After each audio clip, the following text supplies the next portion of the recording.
It was a long time ago. I have almost forgotten my dream. It was there then, in front of me, bright like a sun, my dream.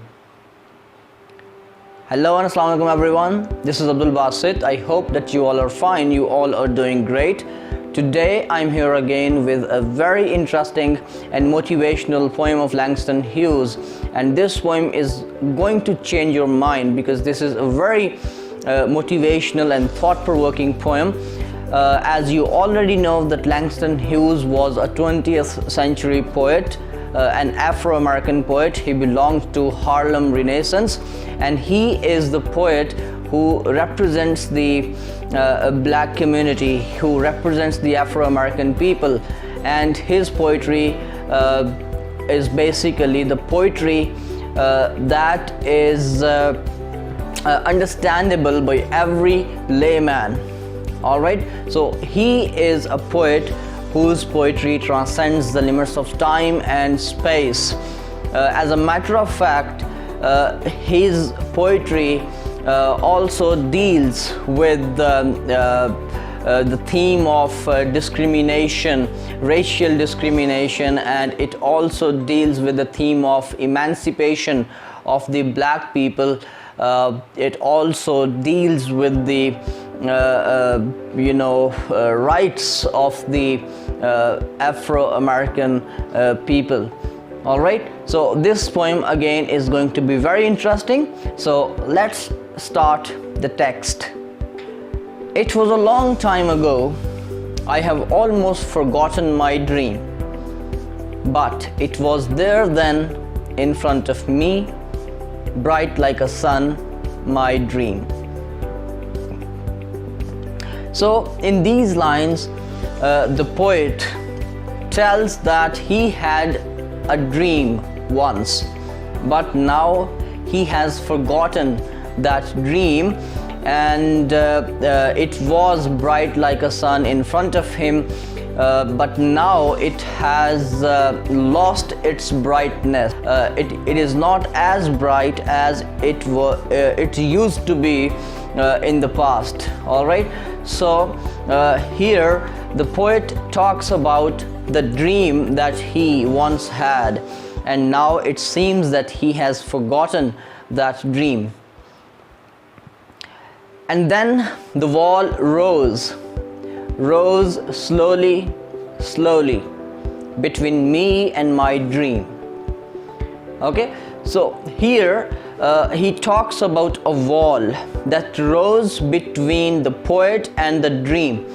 So in fact, this is the wall of discrimination. This is the wall of injustice. This is the wall of cruelty.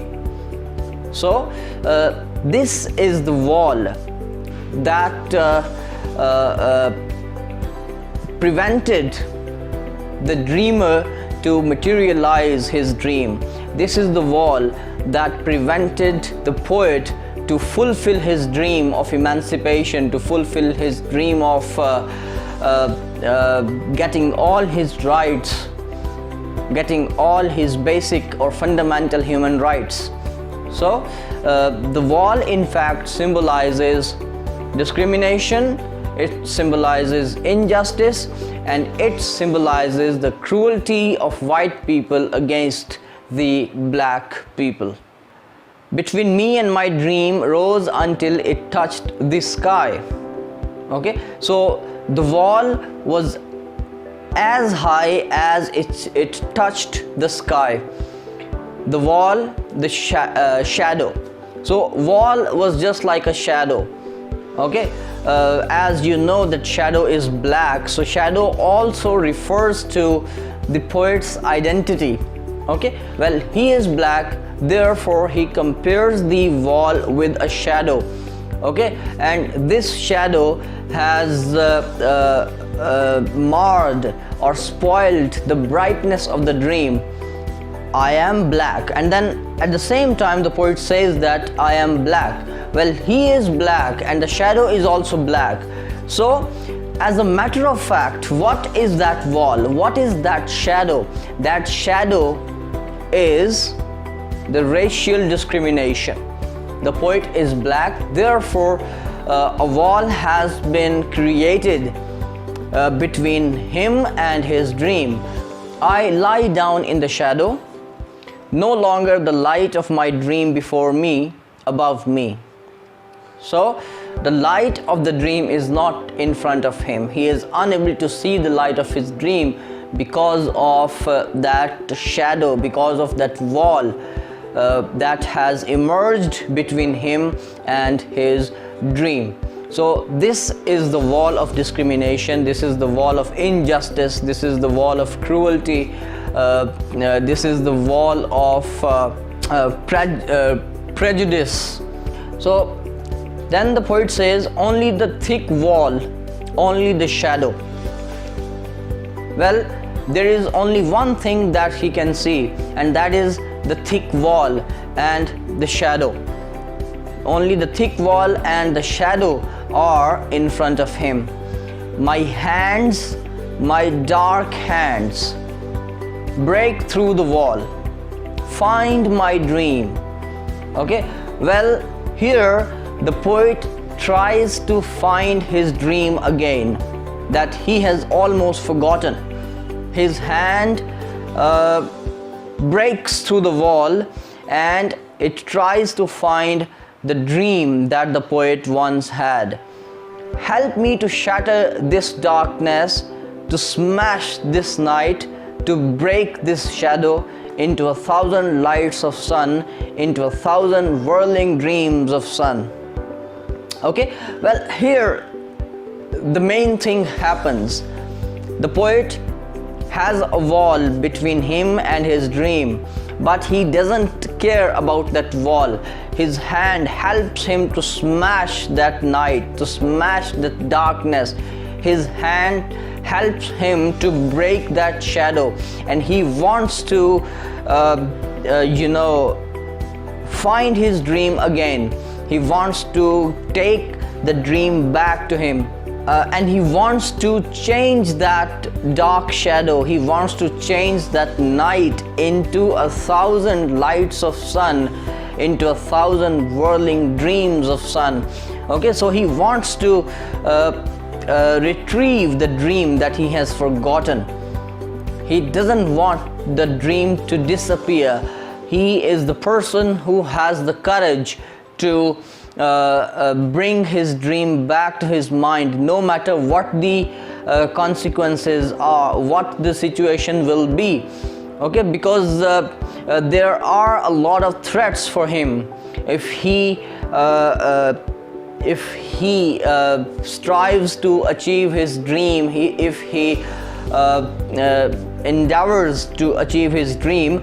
There will be a lot of other problems for him, because the white people, the people who has prejudice against him, the people who has grudge against him, will never let him achieve the dream that he has. They will never let him to be free, because they have a great prejudice in their mind for the poet. All right, so in this poem the poet basically talks about the dream that he once had, and the dream was emancipation. The dream was getting the rights, the fundamental human rights. The dream was to enjoy freedom. The dream was the liberation, and the dream was to break all the chains of discrimination, injustice and cruelty. Okay, but a time comes when he forgets his dream, but at the end he wants to retrieve that dream. He wants to break the wall of darkness. He wants to shatter the night. He wants to break the wall into 1,000 lights of sun. Okay, so at the end the poet is highly encouraged. The poet is highly determined. The poet is highly resolute to remember his dream. He is greatly passionate about his dream, and he wants to achieve that dream no matter whatever the circumstances are, no matter whatever the consequences will be, no matter whatever the situations will be. After breaking that wall of night, after breaking that wall of darkness. So this poem also teaches a lesson to a common man, that if you had a dream and you forgot about that, after a while you can retrieve that dream and you can work on it after that. So this was all about today's video, today's lecture. I hope that you have got complete understanding of this poem.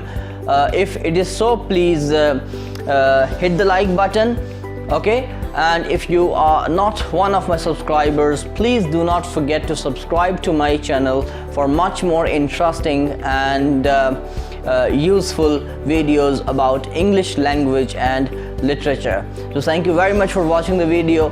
Bye bye, take care.